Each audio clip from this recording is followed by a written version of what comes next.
Acidity related problems, அதாவது வந்துட்டு gastric problems, acidity, அதாவது சாப்பிட்டு கொஞ்சம் நேரம் கழிச்சு பார்த்தீங்கன்னா வந்துட்டு சாப்பாடு வந்து மேலே எது கழிச்சிட்டு வர மாதிரி இருக்கும், அப்படி இல்லைன்னா ஒரு நெஞ்செரிச்சல் இருந்துகிட்டே இருக்கும். ஏதாச்சும் வந்து சொத்தை பற்களோ அப்படி இல்லை அப்படின்னா வந்துட்டு ஈறுகளில் வந்து கசிவுகள் ஏற்படுறதோ, அதாவது ப்ளீடிங் கம்ஸ்ன்னு சொல்லுவாங்க, அப்படி இல்லைன்னா கேவிட்டிஸ் அப்படின்னு சொல்லுவாங்க. இந்த மாதிரி விஷயங்கள் வந்து பற்களில் இருக்குது, இல்லைன்னா உங்களுடைய கம்ஸில் இருக்குது அப்படின்னா வந்துட்டு மலம் வந்து டெய்லி வந்து கழிக்கலை, அதாவது தேங்கிய மலம் வந்து நம்மளோட குடலில் இருக்குது அப்படின்னா வந்துட்டு அது வந்து நமக்கு வாய் கசப்பாகவும் வாய் துர்நாற்றமாகவும் தெரியும்.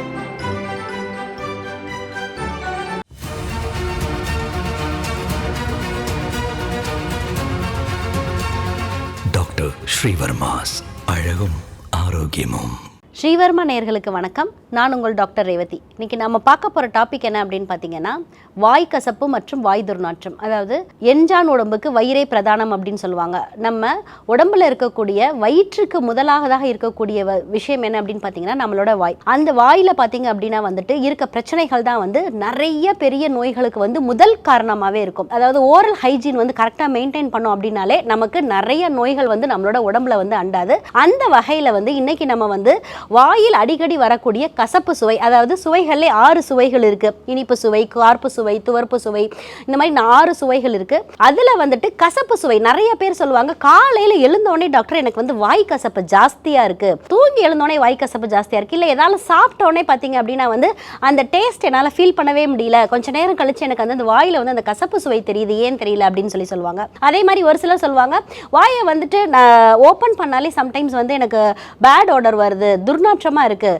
அதற்கு ஏதாச்சும் தீர்வு இருக்கா அப்படின்னு சொல்லிட்டு இன்றைக்கி நம்ம வந்து பார்க்கலாம். ஃபஸ்ட்டு வந்து இந்த வாய் கசப்பு வந்து எதனால் வருது அப்படின்னு பார்த்தீங்கன்னா, நம்மளுடைய உடம்புல வந்து கழிவுகள் வந்து தேங்கி இருக்கிறதுனால. ஒரு சிலருக்கு பார்த்தீங்க அப்படின்னா வந்துட்டு மலம் வந்து டெய்லி வந்து கழிக்கலை, அதாவது தேங்கிய மலம் வந்து நம்மளோட குடலில் இருக்குது அப்படின்னா வந்துட்டு அது வந்து நமக்கு வாய் கசப்பாகவும் வாய் துர்நாற்றமாகவும் தெரியும். அப்படி இல்லை அப்படின்னா வந்துட்டு ஓரல் ஹைஜீன் கரெக்டாக மெயின்டைன் பண்ணல, பற்களில் வந்துட்டு ஒரு ஏதாச்சும் வந்து சொத்தை பற்களோ அப்படி இல்லை அப்படின்னா வந்துட்டு ஈறுகளில் வந்து கசிவுகள் ஏற்படுறதோ, அதாவது ப்ளீடிங் கம்ஸ்ன்னு சொல்லுவாங்க, அப்படி இல்லைன்னா கேவிட்டிஸ் அப்படின்னு சொல்லுவாங்க. இந்த மாதிரி விஷயங்கள் வந்து பற்களில் இருக்குது, இல்லைன்னா உங்களுடைய கம்ஸில் இருக்குது அப்படின்னா வந்துட்டு உங்களுக்கு வந்து இந்த வாய் கசப்பு சுவை வந்து இருந்துகிட்டே இருக்கும். அது மட்டும் இல்லாமல் ஒரு சிலருக்கு பார்த்தீங்க அப்படின்னா வந்துட்டு கேஸ்ட்ரிக் ப்ராப்ளம்ஸ், அசிடிட்டி, அதாவது சாப்பிட்டு கொஞ்சம் நேரம் கழிச்சு பார்த்தீங்கன்னா வந்துட்டு சாப்பாடு வந்து மேலே எது கழிச்சிட்டு வர மாதிரி இருக்கும், அப்படி இல்லைன்னா ஒரு நெஞ்செரிச்சல் இருந்துகிட்டே இருக்கும். இந்த மாதிரி நேரங்களில் பார்த்தீங்க அப்படின்னா வந்துட்டு அவங்களுக்கு வந்து இந்த வாய் கசப்பு சுவை வந்து இருந்துகிட்டே இருக்கும். அப்படி இல்லைன்னா ஒரு சிலருக்கு ஒரு ஃபீவருக்கு அப்புறம், அப்படி இல்லைன்னா ஒரு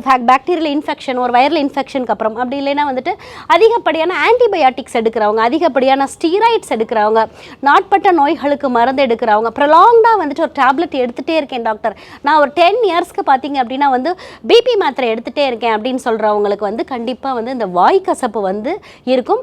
இதை நிறைய பேர் என்ன பண்ணுவாங்க அப்படின்னு பார்த்தீங்கன்னா அலட்சியப்படுத்துவாங்க. பட் ஆனால் வந்து இதை நம்ம கவனிக்கலை அப்படின்னு பார்த்தீங்கன்னா நமக்கு உடலில் வந்து சில பிரச்சனைகள் மட்டும் கிடையாது, நிறையவே பிரச்சனைகளை வந்து கொண்டு வந்து சேர்க்கும். ஸோ இந்த வாய் கசப்புக்கு நம்மளோட மருத்துவத்தில் என்ன மாதிரியான தீர்வு இருக்குது அப்படின்னு சொல்லிட்டு இன்றைக்கி நம்ம பார்க்கலாம். நம்மளுடைய வாழ்க்கை முறை மாற்றங்களும் அது அடுத்து வந்துட்டு உணவு முறை மாற்றங்களும் வந்து நம்ம மேற்கொள்ளும் போது நம்மளுடைய உடம்பில் இருக்கக்கூடிய நிறைய பிரச்சனைகளை வந்து நம்ம வந்து தீர்க்க முடியும். வாழ்க்கை முறை மாற்றங்கள் அண்ட் உணவு முறை மாற்றங்கள்னா என்ன டாக்டர் அப்படின்னு கேட்டிங்கன்னா, நம்ம சாப்பாடுற சாப்பாட்டிலே தான் நமக்கு வந்து மருந்தும் இருக்குது, அதாவது உணவே மருந்து அப்படின்னு சொல்லுவாங்கள்ல அந்த மாதிரி. ஸோ வந்து நம்மளுடைய உணவுகளில் சில மாற்றங்களை நம்ம ஏற்படுத்தணும் அப்படின்னாலே நமக்கு இருக்கக்கூடிய விஷயங்கள் வந்து நம்மளை விட்டு காணாமல் போயிடும். அந்த வகையில் வந்துட்டு வாய் கசப்பு இருக்குது அப்படின்னா அவங்க என்ன பண்ணலாம் அப்படின்னு பார்த்தீங்கன்னா, நான் சொல்கிற இந்த ஃபார்முலா வந்து நீங்கள் செஞ்சு வச்சுக்கலாம். இதில் வந்து என்னென்ன எடுத்துக்கணும் அப்படின்னு பார்த்தீங்கன்னா வந்துட்டு ஏலக்காய் வந்து ஒரு 10 கிராம் எடுத்துக்கணும், அடுத்து வந்துட்டு சுக்கு 10 கிராம் எடுத்துக்கணும், மிளகு வந்து 10 கிராம் எடுத்துக்கணும், அடுத்து வந்துட்டு திப்பிலி வந்து அரிசி திப்பிலின்னு சொல்லிட்டு நாட்டு மருந்து கிடைக்கல, இது வந்து ஒரு 10 கிராம் எடுத்துக்கணும். இதையெல்லாம் நல்லா பவுடர் பண்ணி வச்சுட்டு இதை வந்துட்டு நம்ம என்ன பண்ணணும்னு பார்த்தீங்கன்னா மவுத் வாஷ் மாதிரி தொடர்ச்சியாக நீங்கள் யூஸ் பண்ண போதே இந்த வாய் கசப்பு வாய் துர்நாற்றம் போகும். அது மட்டும் இல்லாமல் ஒரு ஆயில் புல்லிங் ஆயிலும் சொல்லித்தரேன். அதாவது என்ன அப்படின்னு பார்த்தீங்கன்னா வில்வ இலைச்சாறு வந்துட்டு ஒரு 10 ml எடுத்துக்கணும், அதே மாதிரி வந்துட்டு துளசி சாறு வந்து 10 ml எடுத்துக்கணும், இதற்கு கூட வந்து சுத்தமான நல்லெண்ணெய் வந்து ஒரு 10 ml எடுத்துக்கணும். இதை மூணையுமே வந்துட்டு நல்லா காய்ச்சிட்டு இதை வந்து என்ன பண்ணணும்னு பார்த்தீங்கன்னா நல்லா ஆற வைத்துட்டு ஆயில் புல்லிங் மாதிரி நம்ம பண்ணும்போது என்ன ஆகும்னா வாயில் இருக்கக்கூடிய துர்நாற்றம் வந்து நம்ம காணாமல் போகும். ஸோ வந்து இந்த வில்வ இலைச்சாறு துளசி இலைச்சாறு என்ன பண்ணணும்னு பார்த்தீங்கன்னா பார்த்தீங்கன்னா சிறந்த உங்களுக்கு வந்து இந்த ஓடரண்ட், அந்த பாடியில் இருக்கக்கூடிய ஓடரண்ட் மட்டும் இல்லாமல் வாயில் இருக்கக்கூடிய மெயினாக இருக்கக்கூடிய அந்த ஓடரை வந்து சரி பண்ணும். ப்ளஸ் வந்துட்டு வாயில் இருக்கக்கூடிய கசப்பு தன்மையை வந்து போக்குறதுல இதுக்கு வந்து நிறையவே பங்கு இருக்குது. ஸோ வந்து நீங்கள் தாராளமாக யூஸ் பண்ணலாம். அதே மாதிரி வந்து நம்ம மெயினாக என்ன மெயின்டைன் பண்ணணும்னு பார்த்தீங்கன்னா ஓரல் ஹைஜீன் மெயின்டைன் பண்ணணும். நம்ம சாப்பாடு சாப்பிட்டோன்னே வந்துட்டு நம்ம வந்து எப்பயுமே வந்து வாயில் கொப்பளிக்கிறது, காக்லிங் பண்ணுறது, அது மட்டும் இல்லாமல் வந்துட்டு ப்ரஷிங் பார்த்தீங்க அப்படின்னா வந்து டெய்லி 2 times ப்ரஷிங் பண்ணுறது, இதெல்லாம் வந்து நம்ம கரெக்டாக மெயின்டைன் பண்ணணும். அதே மாதிரி வந்துட்டு நம்ம சாப்பிடக்கூடிய உணவு துகள்கள் வந்து நம்மளோட பற்களுக்கு இடையில வந்து தேங்கி இருக்கா அப்படின்றத பார்த்து கரெக்டாக நம்ம ப்ரஷிங் பண்ணுறது. அதே மாதிரி இந்த மாதிரி விஷயங்களை நீங்கள் ஃபாலோ பண்ணும்போது உங்களுக்கு வாயில் வந்து இருக்கக்கூடிய துர்நாற்றம், அது மட்டும் இல்லாமல் வாயில் இருக்கக்கூடிய கசப்பு இல்லை அசிடிட்டியே இருந்தால் கூட இந்த மாதிரி ஆயில் புல்லிங் பண்ணும்போது உங்களுக்கு வந்து இது ரெடியூஸ் ஆகிறதுக்கு நிறையவே வாய்ப்புகள் இருக்குது. இன்றைக்கி வந்து நம்ம வாய் கசப்பு, வாய் துர்நாற்றம் பற்றி பார்த்தோம். இது எதனால் வருது, அதே மாதிரி இதற்கு நம்ம மருத்துவத்தில் என்ன மாதிரியான எளிமையான தீர்வுகள் இருக்குது அப்படின்றதையும் பார்த்தோம். இதை ஃபாலோ பண்ணிங்க அப்படின்னா கண்டிப்பாக 7 to 14 days வந்து உங்களுக்கு இந்த மாதிரியான இருக்க சிம்டம்ஸ் வந்து என்டையராகவே ரெடியூஸ் ஆகும். இன்றைக்கி வந்து நம்ம வாய் துர்நாற்றம், வாய் கசப்பு பற்றி பார்த்தோம். இதில் என்ன மாதிரியான அறிகுறிகள் இருக்கும், எந்த நோய் நிலைகளில் இதெல்லாம் வரும், இதற்கு நம்ம மருத்துவத்தில் என்ன மாதிரியான எளிமையான தீர்வு இருக்குது அப்படின்றதையும் பார்த்தோம். இதே போன்ற பயனுள்ள தகவலுடன் உங்களை மீண்டும் சந்திக்கிறேன். வணக்கம்.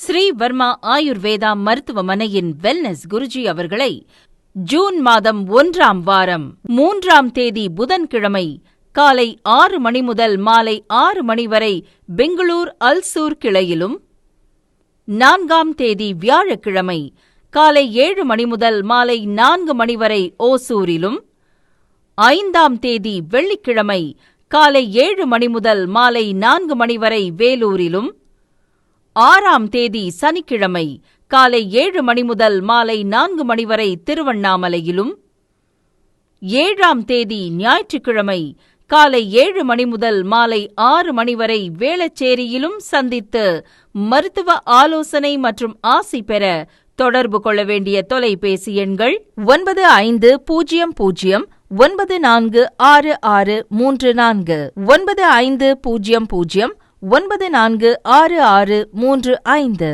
ஆச்சார்யா டாக்டர் ஸ்ரீ வர்மா அவர்களிடமும் வெல்னஸ் குருஜி அவர்களிடமும் நேரடியாக பயிற்சியும் ஆசியும் பெற்ற doctor Hemala Tiruvallur, doctor Aneesh Fathima Ambattur, doctor Surya Kodambakkam, doctor Jeyarupa Manapakkam, doctor Radha Velachery, doctor Jayakanthan Pondicherry, doctor Pooja Tiruvannamalai, doctor Saraswathi Salem, doctor Suryabharathi Trichy, doctor Abirami Thanjavur, doctor Abina Mubisha Madurai, doctor Jebashin Nagercoil, doctor Malathi Coimbatore, doctor Sonali Hosur, doctor Guna Apsara Bangalore, doctor Navneeth Hyderabad, doctor Siddhanath Mumbai.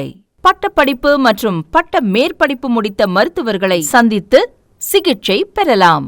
முதுகு வலியா, மூட்டு வலியா, கை கால் நீட்ட மடக்க இயலாமையா, அறுவை சிகிச்சை இல்லா குணம், ஆயுட்கால நிவாரணம். டாக்டர் ஸ்ரீவர்மா PCR, மகாராஜா தைலம் அனைத்து மருந்து கடைகளிலும் கிடைக்கும். அனைத்து நோய்களுக்குமான குணம், ஆரோக்கியம் தரும் மருத்துவர்கள் டாக்டர் ஸ்ரீவர்மாஸ்.